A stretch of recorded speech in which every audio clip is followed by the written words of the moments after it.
Welcome to On the Beat, everyone. I'm Troy Thompson. I'm sitting here with Dr. Ricky Johnston from Gastroenterology Associates of Columbus. How are you, buddy? Doing great, thanks. Nice to see you again. You as well. Hey, listen, before we jump into a conversation I think is important to have in regards to colon prep, okay, because all guys should be thinking about this, and so should women as well. Oh, yeah, for sure. But I like to discuss it about the men because they don't do it, okay? And we want to drive that message home. Right. But with all the changes that have been happening with the COVID vaccinations and prep and everything when it comes to safety within your clinic, what are you doing now to change that all up? And what are the new rules when it comes to us as patients coming in? Right. Well, we had been following Department of Health guidelines for a while, and they've kind of turned it over more individually to the practices. And so what we've started doing recently is if you've been vaccinated, we're no longer testing before the procedure.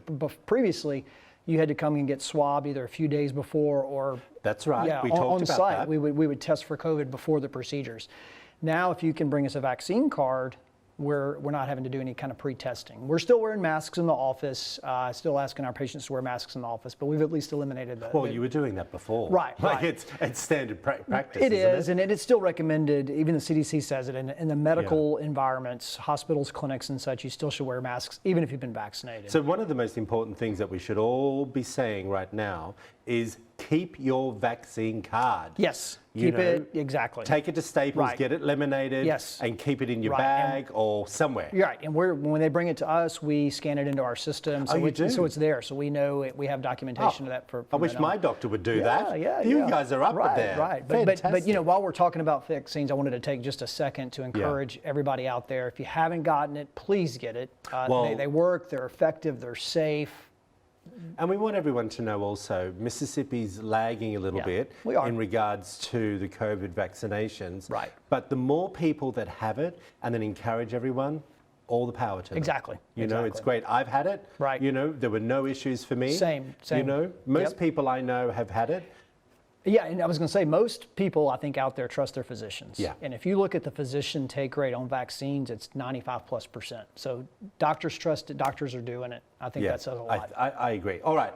Let's zap out into some colon prep, shall we? What's changed? Anything new? Well, interestingly, you know, the thing we hear most about preps and the complaints about it is how much you have to drink. And so the one that historically we've used that's about a gallon, we're not able to get as much of for whatever reason. I'm not sure if it's a COVID-related supply chain issue or what, but there's just short supply of the big, voluminous prep that we use. So we're using some alternatives that are smaller volume, and even using some stuff that's more concocted, like a Miralax and Gatorade prep. So we're using some different. I've been told about the and Gatorade. that seems to be well tolerated, and if you do it appropriately, it works. So we've got some different options out there that we're working with now. But it's still doing the same job, right? Right, yeah, it's still doing the same job. The goal is to get it as clean as possible so we can see when we go in there. And I think it's very important for everybody to remember, we want it to look like urine almost when it's coming out. Yellow water is our goal, so we can see everything that we need to. We don't want anything left behind that might hide a polyp or anything of concern. So it's funny because I was about to say when we've left some stuff in there